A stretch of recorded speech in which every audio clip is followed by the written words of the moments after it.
Welcome in for another edition of Bets. If you were rooting for the Eagles, I'm sorry.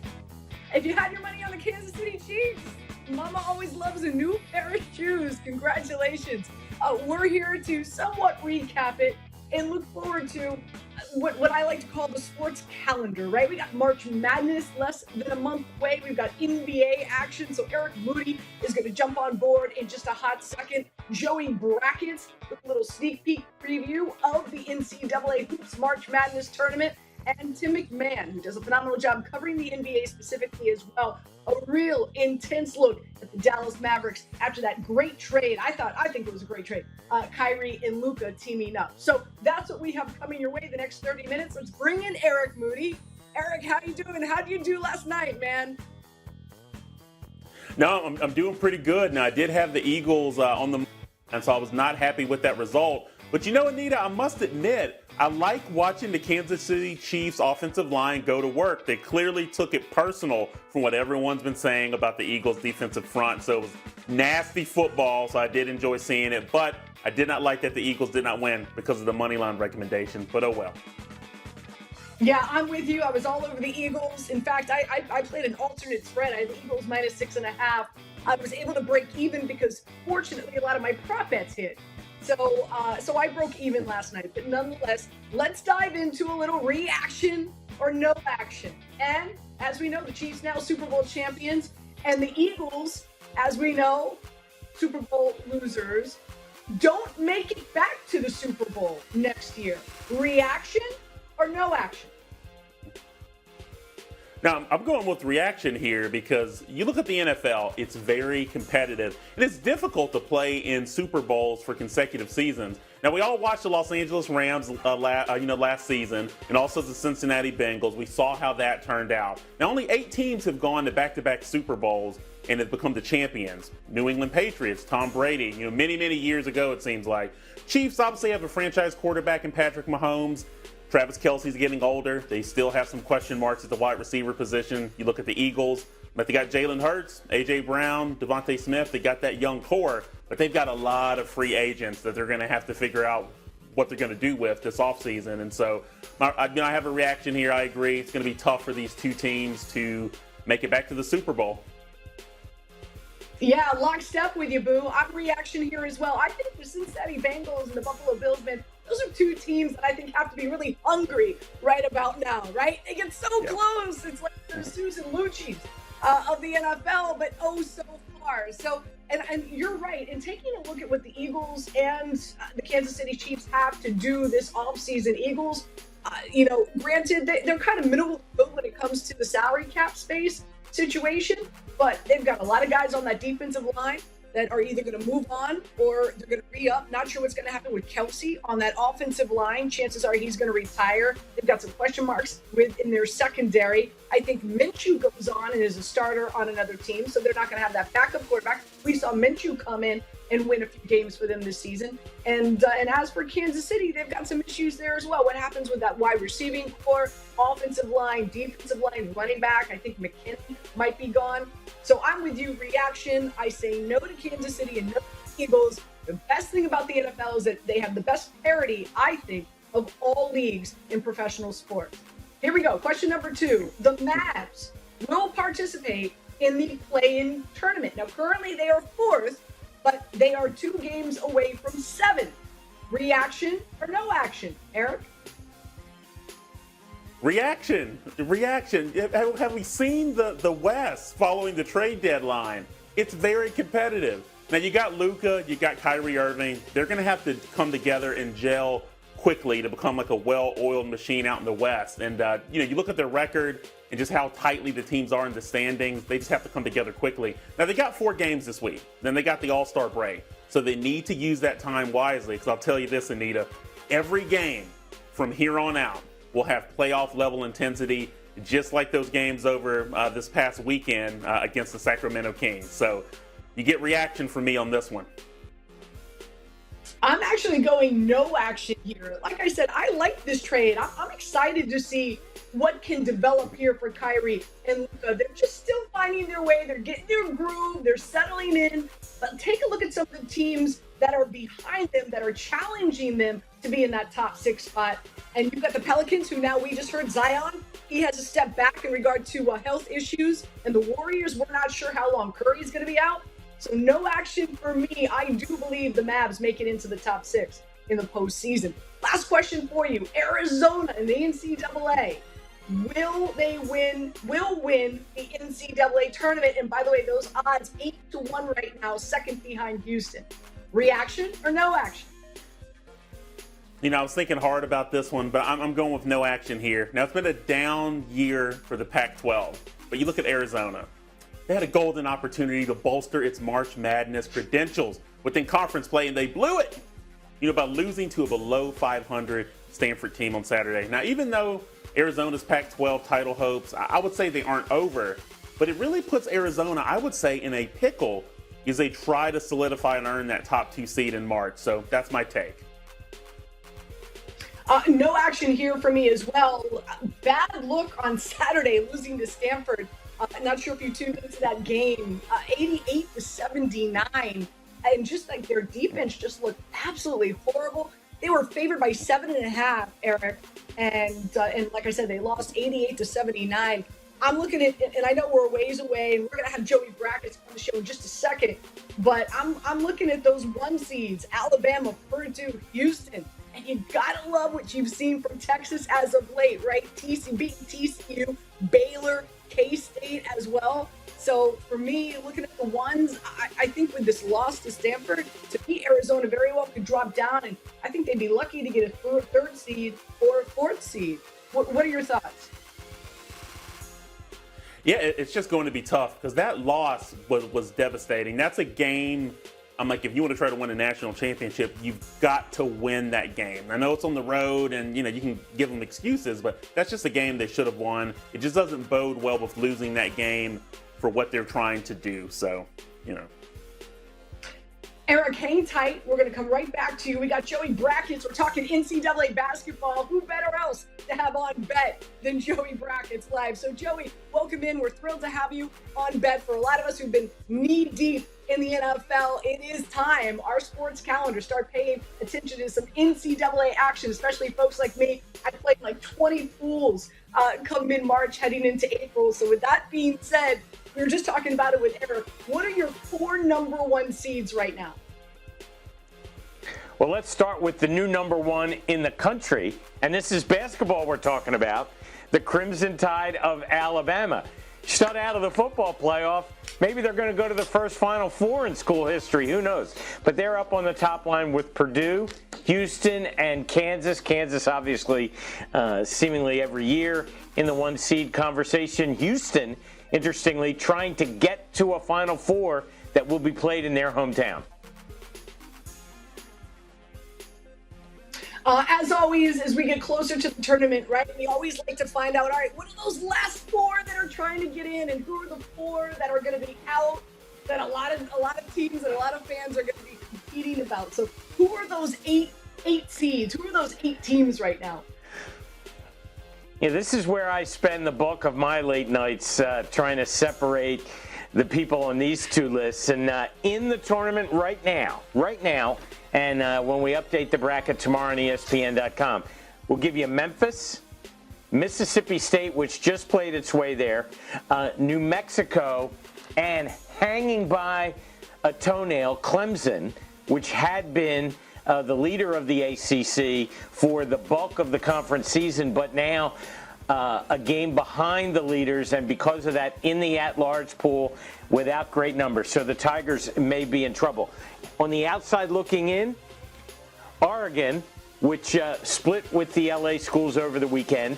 Had they managed to finish the job against UCLA, they'd already be on the good side. How about Kentucky being among the first 4 out? I know that's a head scratcher for a lot of people, particularly those not paying attention, but they only have 1 quad 1 win. Southern Cal in that group just missing, and Wisconsin, which lost over the weekend somehow to Nebraska in overtime. When I look and I'm trying to fill out my pools, I'm always looking at the conferences and how many teams made it in, because that's a good barometer in regard to strength of schedule, right? And so as of noon yesterday, I want to say in the Big Ten and the Big 12, you had 8 bids apiece with those two conferences. Do you think that's going to stay the way, that way for the next 4 weeks? I do, but let's remember, Anita, not all 8s are created equal. In the Big Ten, it's 8 out of 15. So that's a little more than half. Still very good, but in the Big 12, it's 8 out of 10. 80% of the league, which would be unprecedented. In fact, the highest percentage of teams ever to go from a single conference is 77%. Way back in the early 90s in the Big East, got 7 out of 9 once, but 8 out of 10 would set a record. All right, before we let you go, you've got your finger on the pulse of March Madness in college basketball better than anyone, like I said, because we've just been so focused on the NFL. You heard Eric and I talking about that. We don't believe that Arizona is going to win it. So who do you think's going to win the tournament? Who's going to be shining, that shining moment at the end of the tournament, Joey? If I had to bet a mortgage payment today, knowing that 4 weeks from right now we'll all be holding that empty bracket, thinking this is the year we take Warren Buffett's money, but I would go with Houston in their hometown. The Cougars are loaded. They've taken a couple of losses, but who doesn't anymore? If they can get to the Final Four playing essentially at home, I really like Houston's chances for the school's first national championship. Love it, Joey. So great having you on. I'm sure we're going to see your face quite often the next few weeks getting into, of course, March Madness. So thank you so much. Enjoy your night. We go from the college hardwood to the NBA hardwood. And Tim MacMahon joins us now. He does a great job covering the NBA and knows the Dallas Mavericks better than most. So let's talk about the duo now, right? Kyrie and Luka playing together. They played their first game together on Friday. Unfortunately, they didn't win, but combined they put up 50 points. What have they said about this union? How do they feel about playing with one another? Well, I can tell you this. I have never seen Luka Doncic happy after a loss until the other night. And he's just so excited about playing with Kyrie Irving, talked about how fun it is. He also said it's a learning process. Like, he's got to figure out, where does Kyrie want the ball? When's it better to let Kyrie cook, those kind of things. He regretted not giving the ball up with the game on the line, taking a tough three instead of getting it back to Kyrie, who was hot at the time. But Luka is really excited about this. Kyrie Irving's really excited about having a fresh start. He's used to playing with superstar talent. He's played with LeBron James, Kevin Durant, among others. This is something that's completely new to Luka, but this is also something that Luka pushed for. He wanted the Mavericks front office to be aggressive, to get him a co-star, and now Kyrie's here. I was listening to the press conference with Kyrie. It's evident he feels that he was disrespected in Brooklyn. So it sounds like he's really happy to be in Dallas. He's been there now for a week. What are some of the other teammates on the Mavs saying about Kyrie now being a part of their roster? Well, there's a jolt of energy. There's kind of a buzz around this team right now.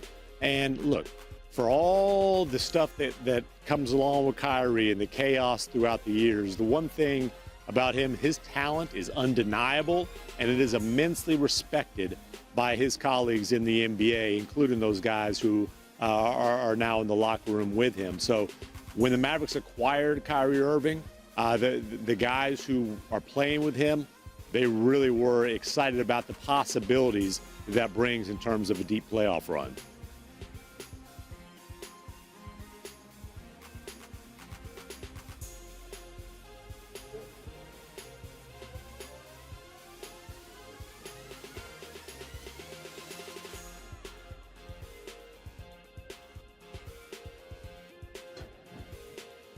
Back in action, I believe we are. There we go. Okay, can you hear me? All right. So as for somebody who lives in Dallas, right? We know that there's a track record here for Kyrie. A few places where his stops have taken him have not ended well. What is the fan base saying? What are Dallas Maverick fans saying about Kyrie now being a part of this team? Are they worried that he's going to spoil the milk? What's the vibe right now in Dallas? The milk didn't taste very good before Kyrie got here, right? So I think that the fans and frankly the front office, this is an upside play. There's an understanding that there's a massive risk that comes along with this. It's not a long-term marriage, although they are going to have somebody get married at halftime behind me here. But this is his contract expires at the end of the season. This is a big risk, but this is a franchise that had been searching for a legitimate superstar for Luka since his rookie year.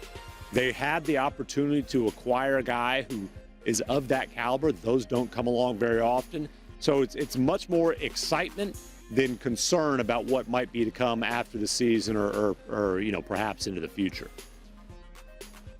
It's going to be interesting, Tim. Really do appreciate your time. Thank you. You got it. So we bring back in Eric Moody. So Eric, you heard Tim. Let's look big picture here in regard to the number of moves that had been made prior to the trade deadline. To me, obviously, no bigger than Katie joining the Suns. So, kind of look big picture. What are your thoughts and what do you think the biggest storyline is after the trade deadline? Yeah, it's so much to unpack. I'm going to try to squeeze it in. I almost feel like The Rock promoting like the Black Adam film with this line. So the hierarchy of power has shifted in the Western Conference. While you look at the hierarchy of power in the Eastern Conference, it's really being consolidated. Let's start with the East because we're going to spend a lot of time talking about the West today. So looking at the East, you've got the Celtics, you got the 76ers, and you got the Bucks. I'm like, they're at the top. They're all great candidates to make the Eastern Conference Finals. Now the West is even more competitive, but with the trade of Kevin Durant joining the Suns, that really shifts things. I look at the Suns really now as like a top 3 team in the league because you've got Chris Paul. He's going to be able to dish it to not only Kevin Durant, but also Devin Booker. You got DeAndre Ayton down low. He's going to be able to dominate the middle. And so they're really positioned, for success. And so I really like this team. They're going to be able to compete against anyone in the Western Conference. But there's also some other teams that I felt like they did some great things too, which I'll touch on briefly. You got the Lakers. They're rid of Russell Westbrook and his toxicity. They needed, perimeter shooting. They needed just players that they can plug in to play around LeBron James and Anthony Davis. So they've got that. You look at the Nuggets. They got Thomas Bryant, who's going to be a viable backup to Nikola Jokic because you look at the Nuggets, their points per possession went down tremendously when Jokic was off the court. Last but not least, we were talking to Tim MacMahon about Kyrie Irving. Luka finally gets a viable number 2 option. You look at Irving, he's a great ball handler, shooter, he's a great scorer. He's a great facilitator. And whenever Luka's off the court, this Mavericks offense is still going to be able to hum because they're going to have a playmaker and a scorer in there as well. So once these two gel, as I mentioned earlier, the results are going to be glorious for Dallas. And so those are just some quick thoughts, Anita, on the trade deadline. But I tell you, it's really all about the West and Kevin Durant and the Suns. Monster trade. Yeah, for me, I'm with you. I think we're stating the obvious here, right? Katie joining those stars out there in the desert. For me, though, I was just how it has affected the way that I'm gambling on the NBA futures bet, Eric, is that prior to that trade, and I'm going to throw in Russell as well going to the Lakers, I just felt that the East was really heavy. So I was putting money down on an Eastern Conference team winning the NBA championship. High, obviously, on the Celtics, the Bucks. Obviously, I really thought that KD was going to try to ride it out here this season with the Brooklyn Nets. I did not anticipate him to get traded after Kyrie went. So now it's like with the Lakers and specifically with the Suns, now I'm pulling back on that bet. Now I feel like the West now has a legit shot here. Really quick before we start looking at tonight's NBA slate, any bets, any futures bets that you made, Eric, based on the trade deadline in the moves that we saw that were made? Yeah, I would say the one that I really liked where the odds changed on where it was the Mavericks. And so I really like the addition of Kyrie Irving. Like I said earlier, it may take some time for them to gel, but I think the results can be glorious like with this duo. So that was one that I did like. Also still like the Nuggets too, so. All right, hey, we're talking NBA. Let's feed the people. Let's get them some picks for tonight. It is a healthy NBA slate. Let's start with the Nuggets. They're going up against the Heat. The Nuggets are favored by 1.5. The over-under's 219.5. What's your play in this bad boy?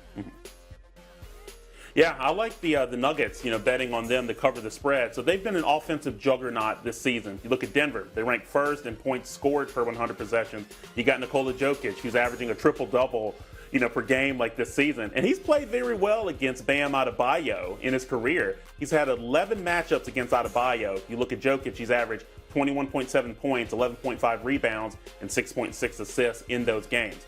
I think Denver's improved defense has really worked wonders for them so far this season. They're actually 5-0 against the spread in their last 5 games against the Heat. Look at Denver, they're playing well right now. In their last 7 games, they're 5-2 against the spread. And you look at Miami, they're just really struggling with injuries. No Kyle Lowry, Tyler Hero is doubtful to play. He's dealing with an injury.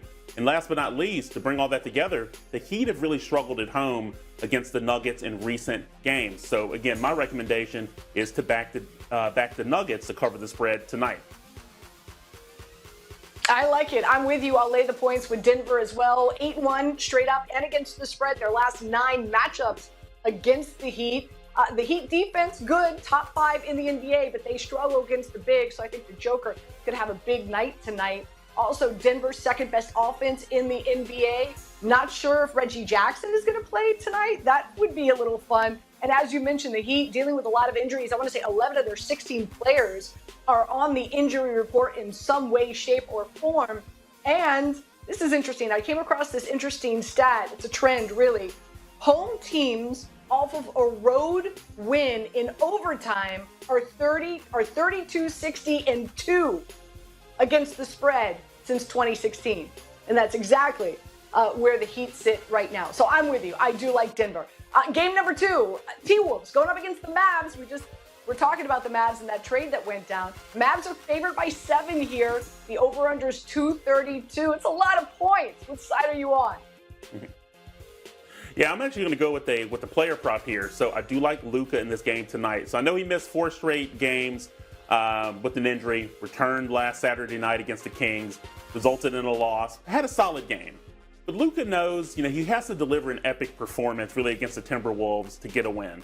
Now, the West is wild, the wild, wild West. Every single game's important. Plus, he's still trying to learn how to coexist and work together with Kyrie Irving. One thing about Luka this season, he's been phenomenal. His bettors know, his fantasy managers know. He's averaged 33.3 points, 8.2 assists, and 8.9 rebounds per game this season. And I believe he'll surpass those per-game averages against the Timberwolves.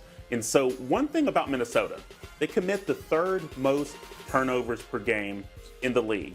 And so you look at Kyrie, you look at Luka, they're going to be well positioned to capitalize on those turnovers. So again, I do like Luka over 47.5 points plus assists plus rebounds. I would go with the prop here, bet the over. I actually have a play here. I think this is too many points. Even though I do believe the Mavs win, and I'm excited to see game number 2 with Luka and Kyrie, but I just think the T-Wolves getting 7 points, that's the side here. 9-3 against the spread, their last 12 against teams that are above 500. So they bring their A game because they know they have to when they're playing good opponents. They looked great against the Jazz a few games ago.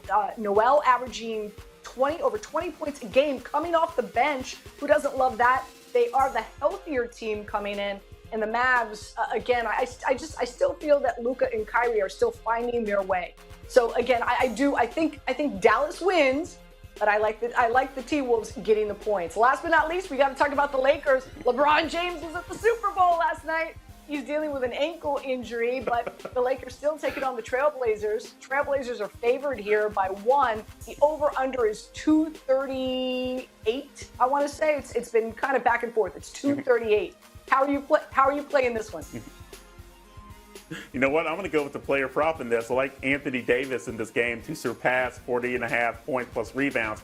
I was laughing, Anita, as you were saying that, because I was like, you know what? You got LeBron James, and he's questionable due to left ankle soreness, yet he was at the Super Bowl last night. So he's really not expected to play. So that really positions someone like Anthony Davis for a monster workload. Against this Trailblazers team, he's well positioned for success. You look at Portland, they give up the most points per game to centers over the last 6 games for Davis. And like he's averaged 23.5 points and 12.8 rebounds per game. I'll look at this matchup and then with the usage that he can get, I'm like, he could easily exceed those per game averages in this matchup. So I really like Anthony Davis to surpass 40.5 points plus rebounds. I again have another side here, and I'm going to play the Lakers. Not sure again if LeBron's going to play, dealing with an ankle injury, and I'm hearing that it might be a lot worse than what meets the eye. He was at the Super Bowl yesterday, so I'm with you. I love your AD play because I think AD is going to have to step up big time, especially if LeBron is not going to be active and attractive. But this defense, they look great against Golden State the other day. They beat Golden State 109-103. So that was really impressive. I love the trade. D'Angelo Russell, like I said just a second ago, making his way to LA. I think it's a great fit for him again. And I think that he's going to help this Lakers team not only make it into the postseason, but be a threat in the postseason. They are 15-4 against the spread their last 19 games against teams that are above 500.